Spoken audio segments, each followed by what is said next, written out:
All right, good afternoon, everyone. My name is Shane Murphy-Goldsmith, and I'm the president and CEO of Liberty Hill Foundation. Thank you for joining us for this donor briefing, Turning Protest into Power, Building Black Power to Achieve Racial Justice and Equity. I miss you all. I really love seeing you in real life and getting to mingle and connect with you at these events, and I'm sad that we can't do that today, but I'm so glad that you're joining us for this virtual event. I want to thank the staff members who put this event together. Thank you so much for your hard work on this, and also to our board of directors who help make our work possible. Thank you all. This is a rough time.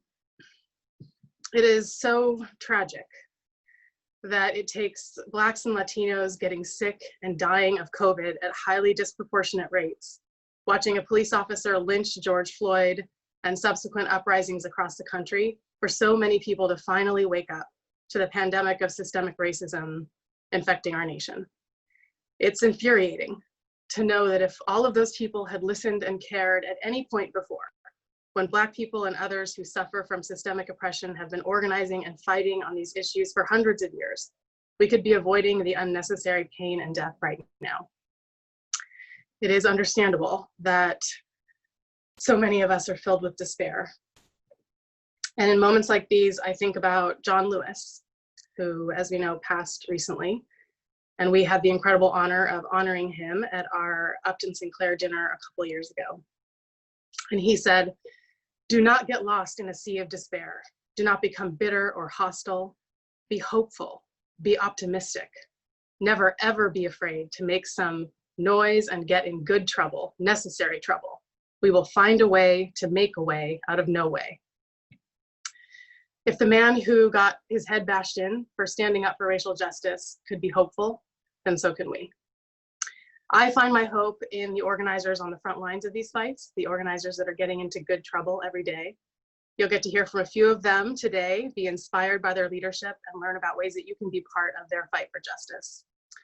For those of you who are new to Liberty Hill, you can use your little hand icon in your device to say hi to everyone. Welcome to all the new folks. So good to have you. I'll tell you a little bit about us if you don't already know.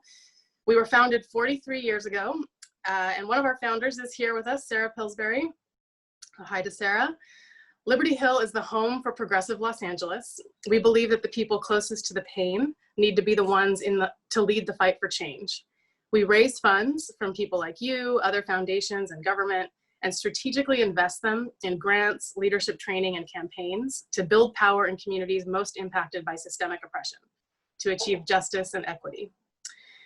We partner with our grantees, lending our voice and our institutional power to their campaigns. As a result of our collective work over the last few years with all of our partners, we have won a policy that reduced suspensions of Black and Latino kids by 70%. We turned LA's biggest toxic hotspots into green zones. We won anti-wage theft legislation that has put millions of dollars back into the pockets of low-wage workers, and we've won rent control and tenant protections benefiting millions of renters. We've also closed half of LA's youth jails and reduced the number of kids in jail by half in Los Angeles. And we won the reinvestment of over $100 million in government funds, from punishment to youth development. But there's still so much work to do. Now is not a time to pat ourselves on the backs, but to push ourselves to work harder, to dig deeper, to create the transformational change we need. Thank you to those of you who have supported Liberty Hill over the years and helped us fuel this powerful organizing. You have always been on the cutting edge, investing in the leadership of the people closest to the problems and following their lead, long before the rest of the nation started to catch on. We could not do this work without you. I'm excited for you to meet three of these amazing frontline leaders today, and we'll hear from them, and then we'll have a little bit of time at the end for Q&A. So now I get to introduce Jenny to moderate this conversation. She is a queer Filipina activist. She was appointed by President Obama to serve as the Chief Deputy of the Administration on Children, Youth, and Families. Before that, she served as acting Chief of Staff to Congresswoman Karen Bass, who's a former Liberty Hill board member and vice presidential contender. And now Jenny is our very own Executive Vice President. So I will hand it over to you, Jenny. Awesome. All right. Thanks, Shane. I get to introduce our speakers and moderate a bit of conversation. I'll do it pretty quickly, although our speakers are pretty incredible, and you'll get to hear a little bit more from them today that goes a little deeper than my brief introduction. But our first speaker today is Ms. Susan Burton, and many of us in Los Angeles know Susan as a fierce change maker. She's internationally renowned, the founder and president of A New Way of Life Reentry project, which provides housing, restores civil rights, and organizes formerly incarcerated women, not only a direct service provider, but also an organizing organization that truly creates amazing transformational leaders. Liberty Hill has been proud to support Susan and A New Way of Life for many years. And not only are we supportive of the great work, but we are thrilled to know that Susan has been awarded and acclaimed for her tremendous work right here in Los Angeles. In fact, she was awarded as a CNN hero, as well as named one of the Los Angeles Times 18 new civil rights leaders in the United States. And she is the author of a powerful book called Becoming Ms. Burton. So we'll hear from Susan in a little bit. But our second speaker today is David Turner. He's the program manager for the Brother Son Selves Coalition. And as many of you know, the Brother Son Selves Coalition is a group of 10 community-based organizations here in LA County focused on ending the criminalization of boys and men of color, led by young people, fueled by young people. And David is the coordinator of all of those amazing efforts. As you know, BSS, or Brother Son Selves, was incubated here at Liberty Hill, and we had the opportunity to fight alongside fierce change makers and young youth leaders to pass the School Climate Bill of Rights, which actually ended unnecessary suspensions in Los Angeles Unified School District. And today we'll hear from David and our next guest a little bit about what Brother Son Selves has been up to in the last few months. And finally, we have our youth leader, Jose Ortiz, who will be speaking with us today. He is a youth leader with the Brother Son Selves Coalition, a rising senior at Fremont High School, and a student activist who helped win a major victory at the Los Angeles School Board just a few weeks ago, and we'll hear more about that. But before we hear from our speakers, we want to just do a quick Zoom poll. So if folks haven't done this before, you're going to see in just a second a poll show up on your screen. There it is. We have one primary question for you. What are you most interested in hearing about today?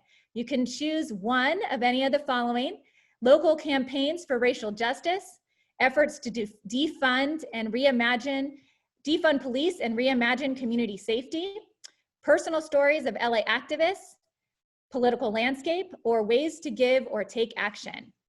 It looks like right now we have about 30% of our participants that have voted so far. If you hadn't had a chance to vote, go ahead and put in your vote, make your voice heard. And whichever one of these gets the top vote at the end here, we'll make sure to spend a bit more time on as part of our question and answers and moderated conversation. Couple seconds left. Looks like we have almost 85% of participants voting, so I think that's pretty good. All right, so our poll results you should see on your screen in front of you. We have efforts to defund police and reimagine community safety with 43% of the vote. So we'll definitely make sure to touch on that significantly, as well as likely all of these topics in one way, shape, or form. So let's dive right in. I'd love for all of our speakers to go ahead and share with us just a little bit more about your own personal story and what motivates you for the fight to fight for justice. Why don't we start with you, Susan? So first I want to thank Liberty Hill for inviting me to this conversation. And I think it's an important conversation.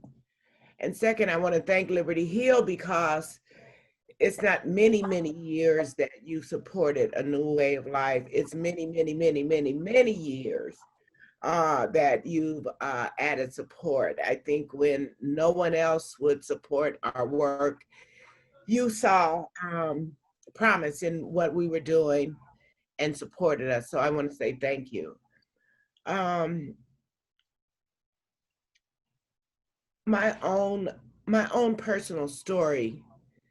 So I'll give you the quick kind of version. Like I had a hard time growing up, and I weathered it. And then a policeman accidentally killed my son, and I could no longer hold on. The pain and the grief was too big, and I tried to drown it. I began to drink. I drank alcoholically. It escalated to drug use, and I was in prison. I stayed in a cycle of incarceration for almost 20 years. And then I found help in Santa Monica, where people were not in prison for drug use like they were in South LA. And I thought, what is this? You know, this is two different worlds. Why are we not given the support people are given out by the beach? With that, what I found, brought it back to South LA when I left that recovery home, and I worked, I saved my money, I got a little house, and I started inviting women into that house. But that house was not enough. We had to change laws, we had to change policies, we had to change practices, and we had to change people's minds and heart. And so I founded that house. It was my house, but that was over 20 years ago. Since then, we have 10 houses. We actually opened a house April 10th to help with the releases due to COVID-19. We do organizing, advocacy. We work on ballot measures. We work on campaigns. We have a legal department. We're in it. We're in it up to here. And quite frankly, Jenny, I feel like I have no choice but to be in it. I see the injustices. I see the racism. I see the unfairness of our society every day. And that fuels me to keep getting up and keep doing the work.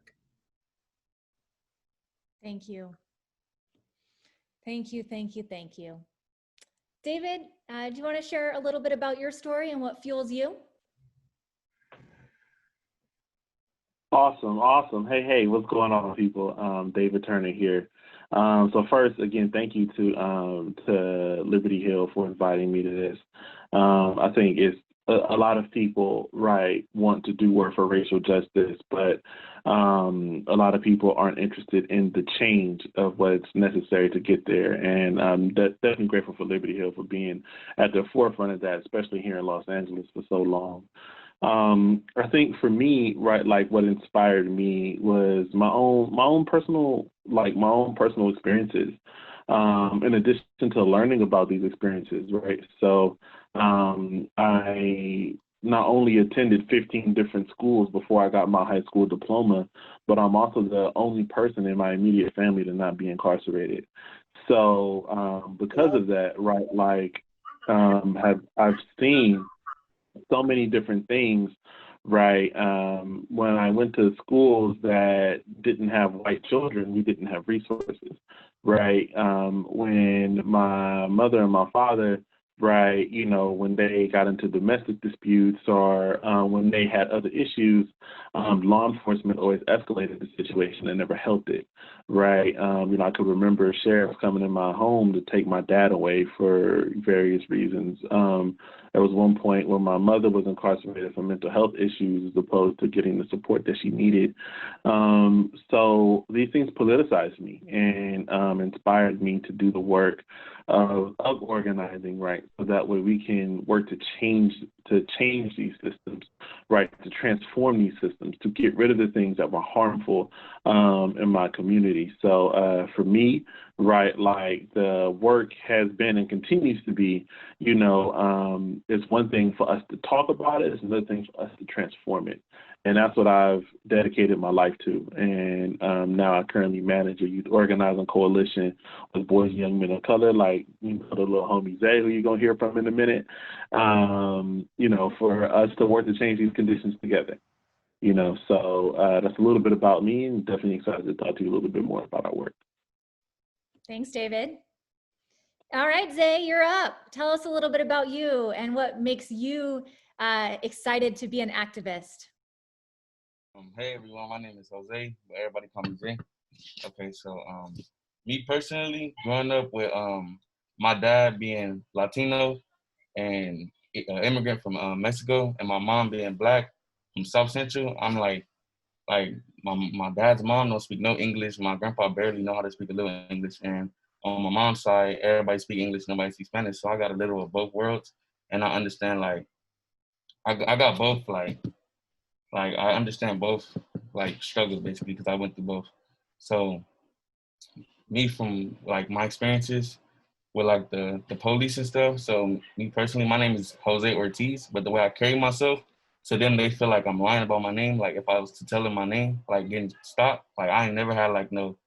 I feel like the police, like as far as me, and I stress this point so much because all my experiences are like I want to say negative. Like it ain't never been a time where an officer was trying to protect and serve me. Like it's only like they only come around to punish because like I said, my dad's an immigrant and his brother's an immigrant. So we always like had to like worry about dodging the police and stuff, like basically like staying away. And when I did interaction with them, like it was always like, it was never like a positive interaction. I'm not gonna say all from all police, but majority it's like they are like, they're not really trying to protect and serve me. They just want to know is my intentions good or bad in the area I'm in. That's why I help like defund the police because basically I went through this whole court system. I went to juvenile hall basically like last year around I want to say like September, late August, September. So basically it's almost been a year now with the school police, the Compton School Police to be exact. And it was all over. We was at a football game, and it was all over. Like an officer said that it's, you know how football games are. It's a bunch of teenagers running around and stuff, and the officer pointing us out like, yeah, there they are, like type situation. And I was getting incarcerated because we didn't know like what we was going down for, so they think we were lying, and just it's a whole lot. It's a whole lot to the story. So yeah, so basically, and I was so big on defunding the police because I feel like if our streets still have a lot of cracks and messing up our cars, and our mental people are still on the streets living like without no help, I feel like why should they get so much money if they're not even doing what they're supposed to do as far as protecting and serving us, and they get most of our funding basically is what I'm saying. So that leads us into what was actually voted, the top item on our poll a little bit ago. So Zay, can you share a little bit more about what defunding the police means to you? defunding the police actually means a whole lot to me because I feel like they get way more than they even use as far as the police force that's on the street. Basically, like they just have extra money to throw anywhere, and we don't have no extra money at all to like for mental health or for restorative justice programs for people who basically could actually help our community in a better way. They're just here like just like me. I personally say they don't protect and serve. They harass and they just like harass. It's another word for it, but it's not coming to me. But yeah, Okay. I feel like that's a big deal for them to be defunded and that they did, and we did um help get them defunded by $25 million because that's more money that can come into our community and help with our problems with our immediate people to basically help our community clean up better and to be like the Beverly Hills and like the Santa Monica's and places like those, because I feel like we are put at the like the bottom end of the stick and we treated different than everyone else because we don't have the funding and we don't have the certain type of like demeanors, I guess. Like I don't know how to put it, but I feel like yeah, we gonna have with this defunding by just 25 million is just to start though. I feel like Right. by the end of this, we will hopefully get the change that we're looking for and get the better resources and help us provide more like I don't know what I'm trying to use, but like more just to make our community better basically. Is what I'm trying to say. So for you, defunding the police is really about ensuring that there's resources, particularly in your community, And we will get to the Los Angeles Unified School District Police campaign that you just mentioned in just a little bit. But before we go there, David, do you want to share a little bit about your analysis around what defunding the police means to you? Absolutely. So I think first and foremost, right, one of the biggest problems here in the United States is we began to we began to associate, right, like crime with this idea of solving social problems, right? So, you know, the what happened here in this country, in LA particular, LA is like the prison and police capital of the world, right? Is, you know, we began to say, oh, well, if those people have issues, we'll throw them in jail, right? We'll get them away, we'll get them out of sight, and we won't address those problems, right? And, you know, when we think about those particular issues, it, to be quite frank, it's because those people look a certain way. You know, it's because those people look like me. It's because those people look like Zay and his family. It's because those people look like, you know, Ms. Burton, right? You know, that we used policing as that tool to then try and control and to try and manage social problems in that way. So defunding the police is really getting to what some of the root causes of those problems are, as well as being able to redirect the resources that have disproportionately gone to support the incarceration and harm of a community, to then invest those resources back into that community, so that way that community can uplift itself and can build itself up. To give one quick example of what that looks like, right? We have two partners who are also Liberty Hill partners within the BSS Coalition, called Brotherhood Crusade and the Social Justice Learning Institute. These two partners run an initiative called Bloom, right? And that's an initiative that supports Black male youth who have been systems impacted and who have, you know, potentially been through the system, things of that nature, right? These programs have over a 90% reduction in recidivism rate, which means that young people who go through those programs don't reoffend. In addition to that, over 95% of these young people have graduated from high school, right? So when we talk about, right, being able to reinvest in the community, right, you know, people would want to just throw young people away, just throw them in jail, throw them and give them to the system. Why do that when we can invest the money and the resources into supporting these young people, into building them up, into building them leadership and getting them to college, career, and to helping and to having them change their community? So, so when we talk about defunding the police, it is defunding the police to reimagine what public safety looks like, and having that reimagination be rooted in what the community needs. Absolutely. Yes, a 95% graduation rate compared to over the entire LAUSD, only something in the low 70s, right? So Bloom and programs like Bloom are a great example of what imagining public safety and equity looks like. All right, well, let's go on to Ms. Burton. What does defunding the police and reimagining community safety mean to you? Defunding the police for me means a new vision for what community safety would look like. It looks like a new reality for definitely for my community. It looks like mental health services. It looks like violence prevention services. It looks like trauma recovery services. It looks like community, helping community.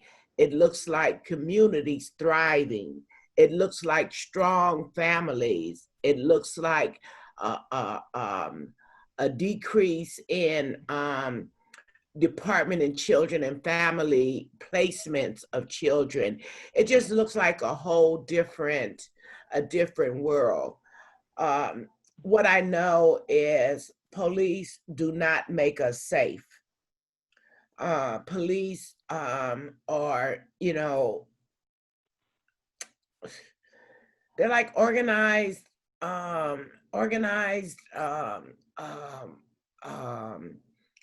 hoodlums. You know, I'm an inspector in the jails. Mm. And I see what the police do to people that are captive there. Mm-hmm. And it's inhumane. You know, what I also want to say is every time a policeman kills a Black man, the void, the hurt, the sadness, that's what the word I'm looking for. The sadness of the loss of my son awakens. Mm. And then every time a DA doesn't prosecute, the sadness awakens. The policeman that killed my son actually ran him over, but he never ever got out of his car. Mm. The department never ever said, "I'm sorry." And I've done a lot of work, Jenny, to heal and not be vengeful. But what I'm talking about is not vengeance. It's the reality of what is and what we could have and what we desire and what we deserve. Absolutely. Absolutely. Whew. Yes, I am so sorry about your son. That is heartbreaking, even years later. And I know it's something that you live with every day. And to know that an individual didn't even have the heart to get out of the car. Yeah, he didn't even get out of his car. That's horrendous. Yeah. Oh, well, we know that you have transformed your pain into passion and into progress. Yes. And I'd love to hear from you a little bit more about what you and the folks at A New Way of Life and All of Us Are None are working on right now in this moment of immense power building, movements in the street. What are you moving forward? What are the campaigns you're working on, and how are they looking? In the midst of all of that and the pandemic, oh my God. A New Way of Life is working on a campaign around child reunification. Many mothers come home from prisons and jails and they cannot get their children back. And again, we believe that strong families build strong communities. We're also working on Proposition 17 and the LADA's race that's coming up. Proposition 17 will restore the right for people on parole to vote. And so we're doing that in the All of Us Are None shop in our organizing and policy department. And while and our attorneys continue to work on people's expungements, they're filing them virtually during this period, but we continue to try to lift the weight of a criminal conviction off of people by expunging their records. And my little, well, not little, it's actually pretty big, I think. So I've been working on training people to replicate A New Way of Life's model. We have a model that works with comprehensive, extensive reentry services and supports, and women are the fastest growing segment of the criminal justice system. And women is overlooked all the time across many platforms of our society. And around reentry services and supports, we're really overlooked. So I've launched what I'm calling the Safe Housing Network. SAFE stands for Sisterhood Alliance for Equity and for Sisterhood Alliance for Equality. Yeah, SAFE. And we are now in 15 states. And Jenny, I want to say this. I want folks on the call to hear this. I imagined these homes all across the nation ushering people back into the community and training people to replicate our model. And I tried to get support and funding for it. And, you know, people just couldn't see the vision at that time. We know what our communities need as directly impacted people. So what I did is I went and took my savings and invested it in another formerly incarcerated woman and helped her to start a house. So the house has taken off, she's taken off, and there's so many promising people across the nation. But I want them to understand, I want folks on the call to understand that we give our all. We put in everything. And I want to ask them to think about what they can do to put in as much as they can put in. Giving her the majority of my savings didn't hurt me. I'm still here today. Giving her support to stop the pain and suffering of other people in this nation is what happened as a result of that. And if we're here and we're saying that Black lives matter, and if we're saying that people matter, some things at this point we cannot afford not to do. So I just wanted to stress that point. You know, when I left Santa Monica, I took a minimum wage job and saved enough money to get a little house to help other women to come into the community. Now there's 10 houses. But I just want to stress that we put it all on the line. David, Jose, other groups, and we're asking you to step up and put more on the line in this critical time in this nation. So I'm gonna stop preaching there. I love it. Yes, we want to encourage folks to give as much as you can. Now is more than ripe in terms of the change that's possible. We know that every dollar we invest in community organizing translates to $90 in community investments in change. So if we think about it that way, it's way better than any stock market investment that we can make. You know, a dollar going to a new way of life. Obviously, we've heard from Susan. She invested her minimum wage job, and look at what she's been able to build a national model. But Jenny, I also just want to say, I think I left this out.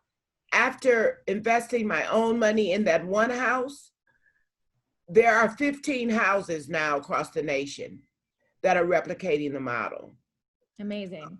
So I just wanna like say we.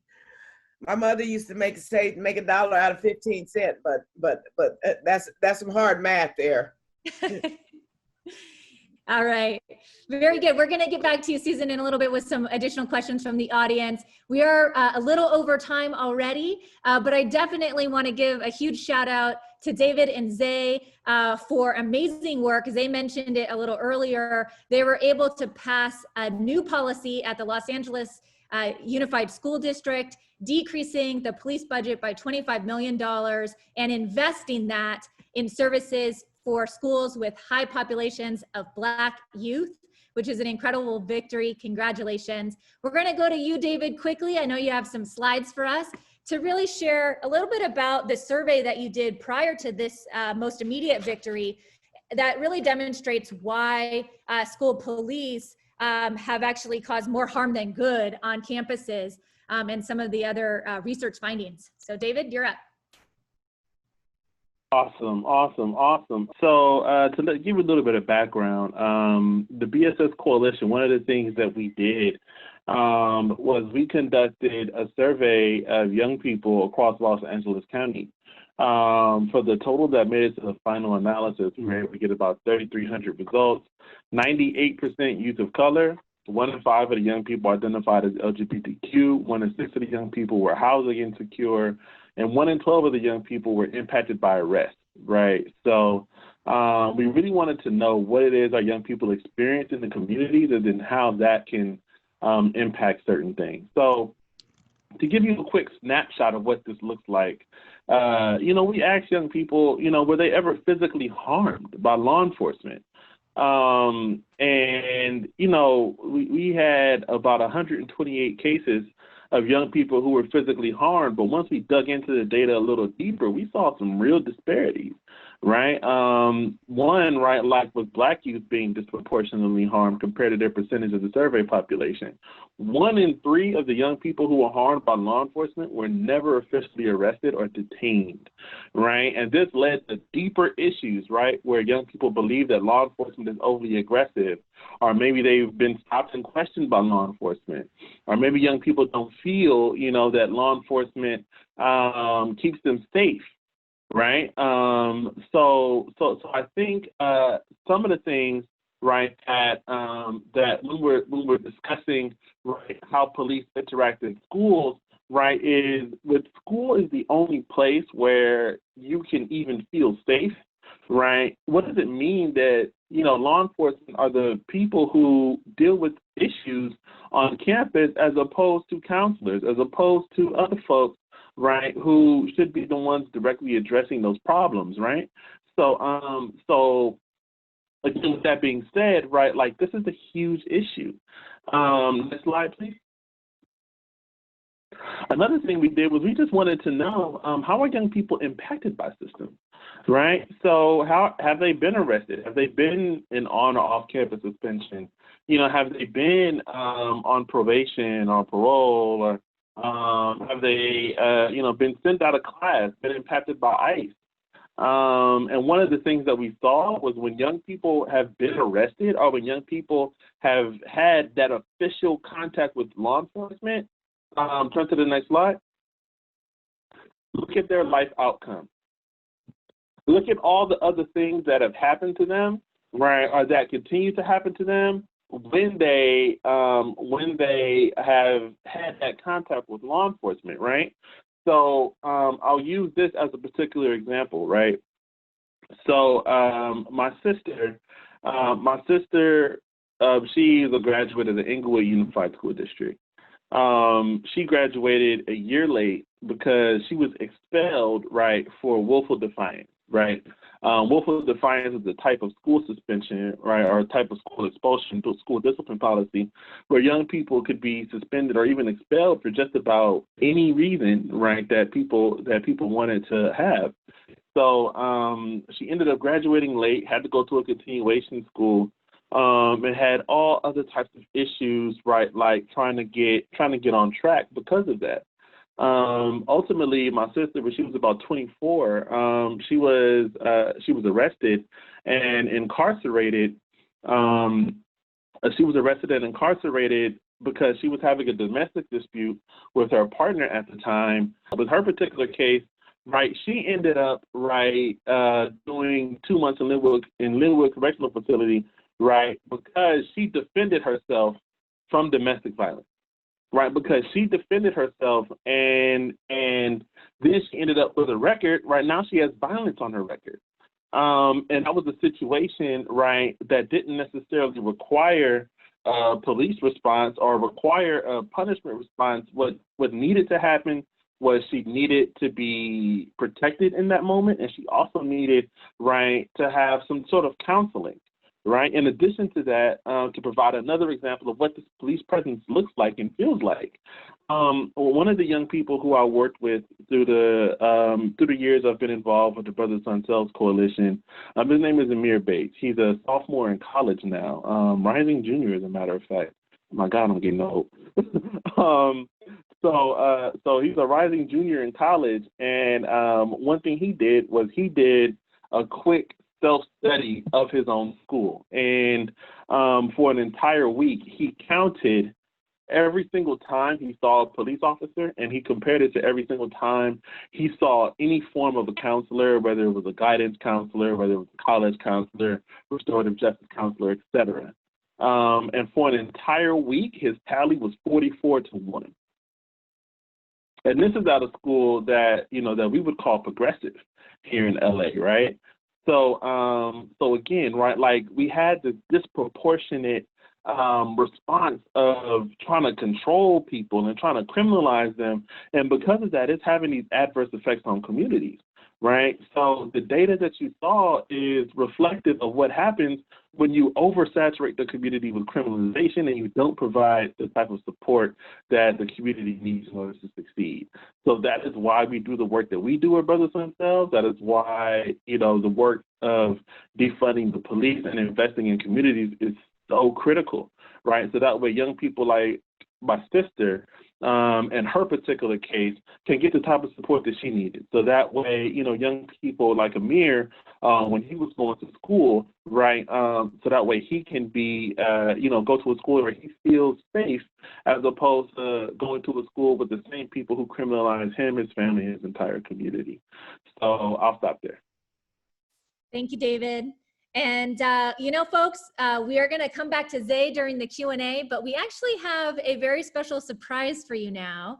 So I'm going to pass it to Shane, our CEO and president, to kick off our fun surprise. Yes, we have a surprise guest, internationally acclaimed, Grammy-nominated singer, record producer, and philanthropist, self-proclaimed artivist. This man and his wife founded Artivist Entertainment, an organization that strives to support activist-minded creatives to amplify social and political issues and create positive transformation. While he's no stranger to political action, from tackling the school-to-prison pipeline to addressing food deserts and immigrant rights, his advocacy has reached a new level lately. He's been speaking with senators' offices about twice a week, pushing for the passage of the Justice in Policing Act, which will enhance police accountability and end qualified immunity. So please join me in welcoming artivist Aloe Blacc.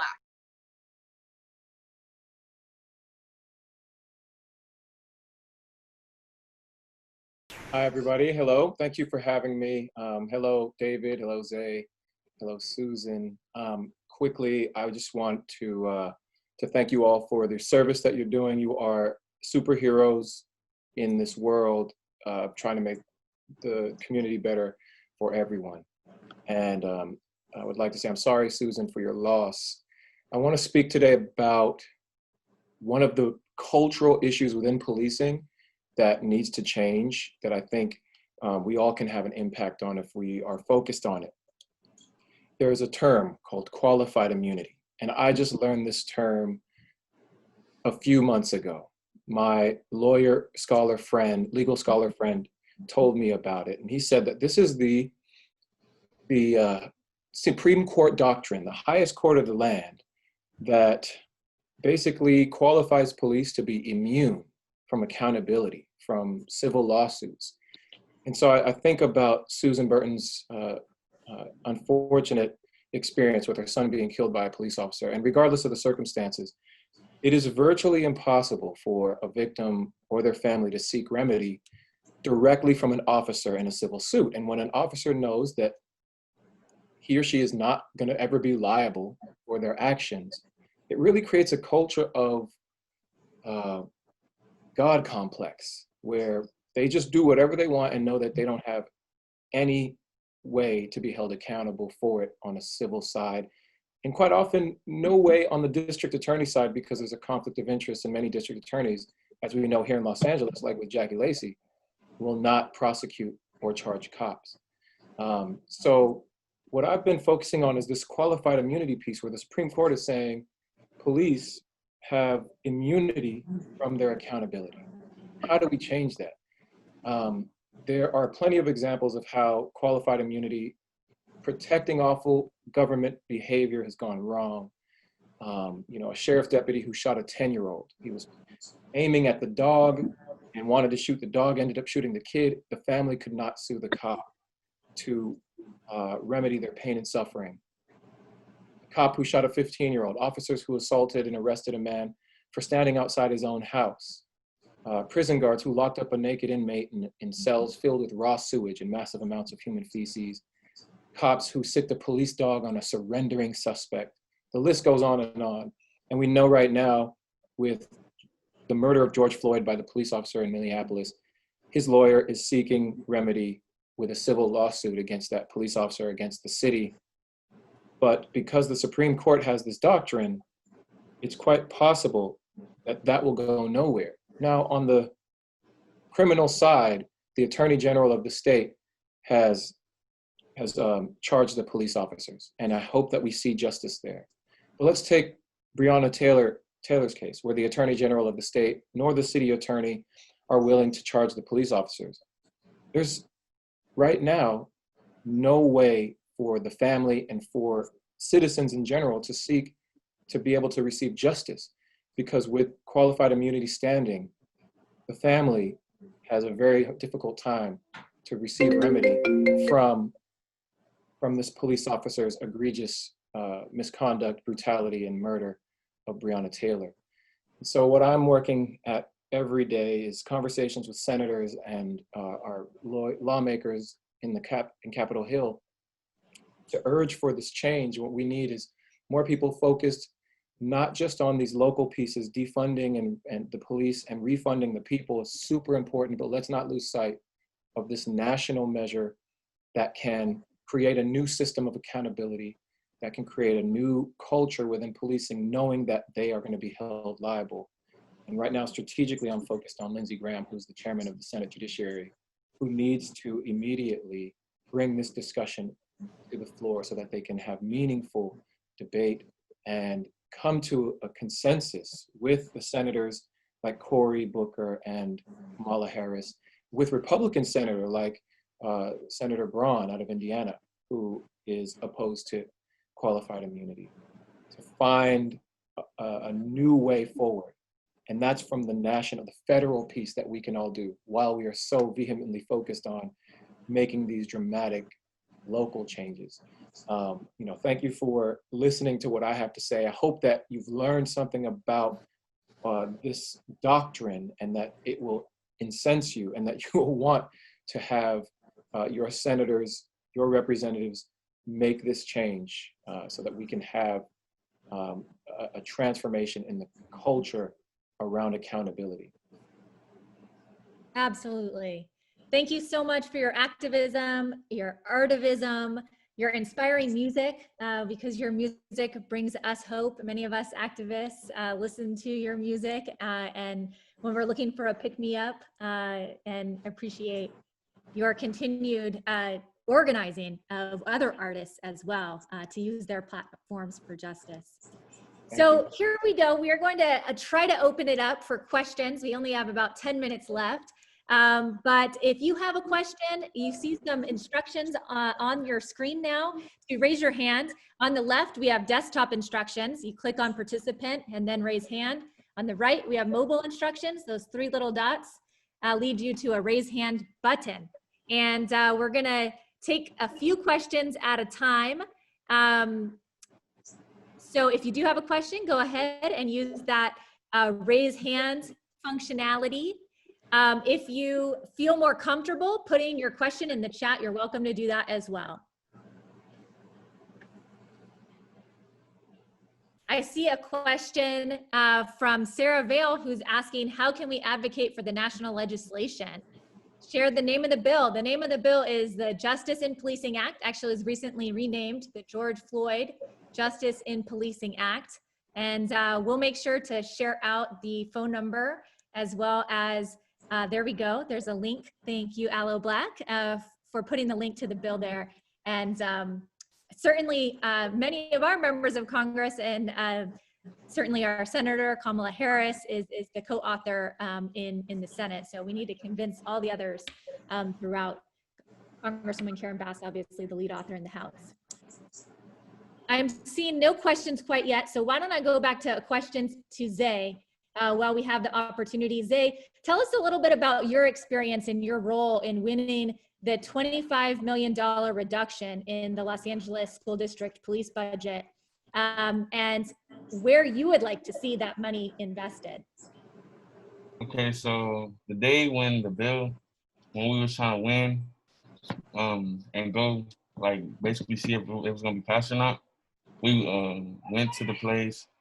We couldn't even get in, like, in numbers like we wanted to because of COVID. And then the officers, like, was sitting all up inside the room. And so like they had basically picked up all the seats like before we even got there, before anyone even got there. So they basically tried to like discourage us, like, and have us like basically like just say like forget it, I guess. But we kept going. So when we went in, they took us to an overflow room, and it was just all the activists, all in the overflow room, and all the police were inside of the main center.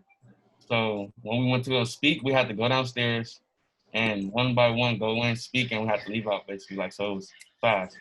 So when I went in and I told my story fast, and I talked to the board, basically letting them know about how I feel and my story and about what happened to me and how I feel basically like what should happen. They tried to give me because they tried to give me like a different topic to speak on, but I could tell like it was just a thought because they said basically the topic that we went to go speak on was already taken. All the speakers had taken up the spots, so I just signed up for a different spot so I could still speak, and I just spoke on the topic that I want to speak on anyway. And they were kind of upset at that. They was trying to cut me off, but I got out and I got to apply the pressure that I needed to influence the bill that we basically got passed. And where I want to see this money go to is like mental health people, and like my mom, she works for mental health. She works right there on Stalker and like some big buildings, and she actually works in mental health. So I know like them people, like they actually it's not like for play. It's like people who actually have problems, people who can't actually do anything for themselves. They're not like completely gone upstairs, but they just don't know how to do certain things. And for us to be putting all this money towards, like say for instance, so on my campus, I went to I used to go to Northern High School in Fremont, and on my campuses, it's basically like we have one nurse come once a week. The rest of the days we have like basically counselors trying to be nurses, and we have like a whole police station that's connected to our school. Like stuff like that, I feel like it's like pointless because like why do we have a whole police station that we can't even afford more than 3 counselors and more than one full-time nurse? Like I just feel like they priorities are kind of messed up, and I feel like they didn't deserve as much money as they was getting because they wasn't really. Only time we seen them on campus was when it's time to discipline. They wasn't there like just on like a regularly basis.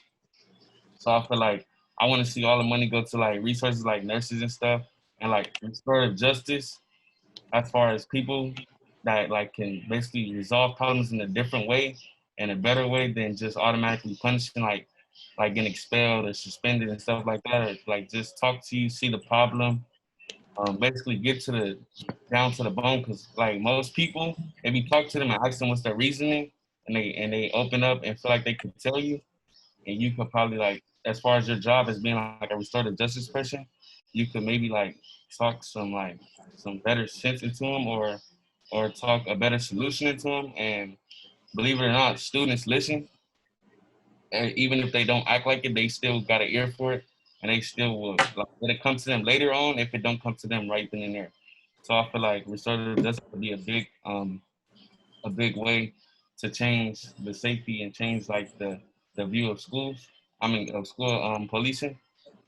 And I feel like we need more counselors because when I went to Narbonne, to be specific in Hartford City, we had 3 counselors. No, we had 4 counselors, one for each grade level, and it was like 2,000 to 3,000 kids on campus, and we could barely even get to the counselors. Like I only talked to my counselor probably once that year.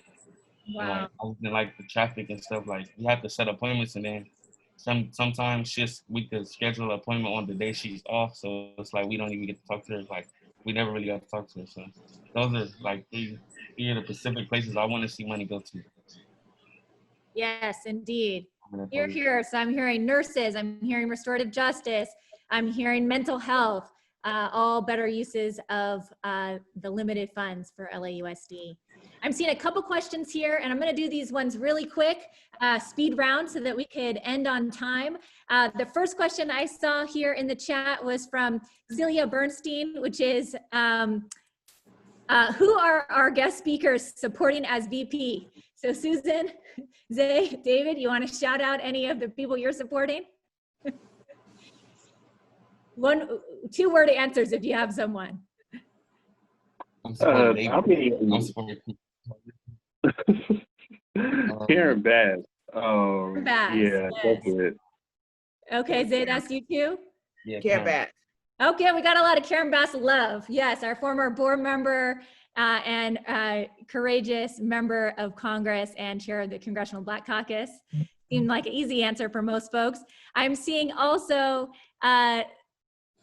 let's see, there's a question from Athena. Athena's asking, could you tell us a little more about Liberty Hill's commitment to funding grassroots Black organizing? For example, the Movement for Black Lives has called for donors to give $50 million by the end of 2020. Well, we certainly support that. And for us at Liberty Hill, we're invested in grassroots Black-led organizing here in Los Angeles County. And so we actually are calling to action ourselves and our donors. We can go ahead and show the next screen here. We have a rapid response for racial justice. And we would love to raise as much money as possible and get it out the door to Black-led organizations and or other organizations that are supporting the movement for Black lives. So if you'd like to give, anyone on the line, please do. We encourage you to. We've heard incredible leaders today, Susan Burton, David Turner, Zay Ortiz, and we want to be able to support more of the work that they're doing and leaders just like them right here in Los Angeles. Our commitment, of course, at Liberty Hill is to get as much money out to the front lines as possible. Right now, about a third of our community organizing grants go to Black-led organizations, and we'd love to be able to increase that, the amount of money over time over the next year and even within this year, but we can't do it without your help. So we hope that you'll help us do that. We also are asking folks to buy an In This Together Dodgers t-shirt to support Our Kids, Our Future Fund. This fund actually funds folks like Zay on the front lines, young people fighting for justice and equity. And we actually have partnered with the Dodgers, who have created a new shirt, In This Together. You can check it out at libhill.co/Dodgers. Buy your shirt today, and all of the proceeds, 100% of the proceeds, are going to organizing for racial justice. Last but certainly not least, another thing you can do to help is vote yes, volunteer, and donate to help pass Proposition 17, which Ms. Burton mentioned earlier, which is the restoring the vote for folks who are on parole. Proposition 17 and Proposition 15 is, of course, a proposition we've been supporting for years, the Schools and Communities First Ballot Initiative, which rescinds parts of Proposition 13 to bring billions of dollars to our schools and communities, which will certainly help with our fights for racial justice and educational equity as well. So with that, we are actually at the end of our event. But before I close out completely, I want to just say a big thank you to everybody that's participated, and a big thank you to John Manulis, who helped bring us Aloe Blacc today. Thank you so much to our board member, John Manulis, and certainly a big thank you to Ms. Susan Burton, David Turner, and Jose Zay Ortiz. Thank you so much for your activism, your leadership. You inspire us all, and we look forward to continuing to supporting you for many years to come. Thank you all.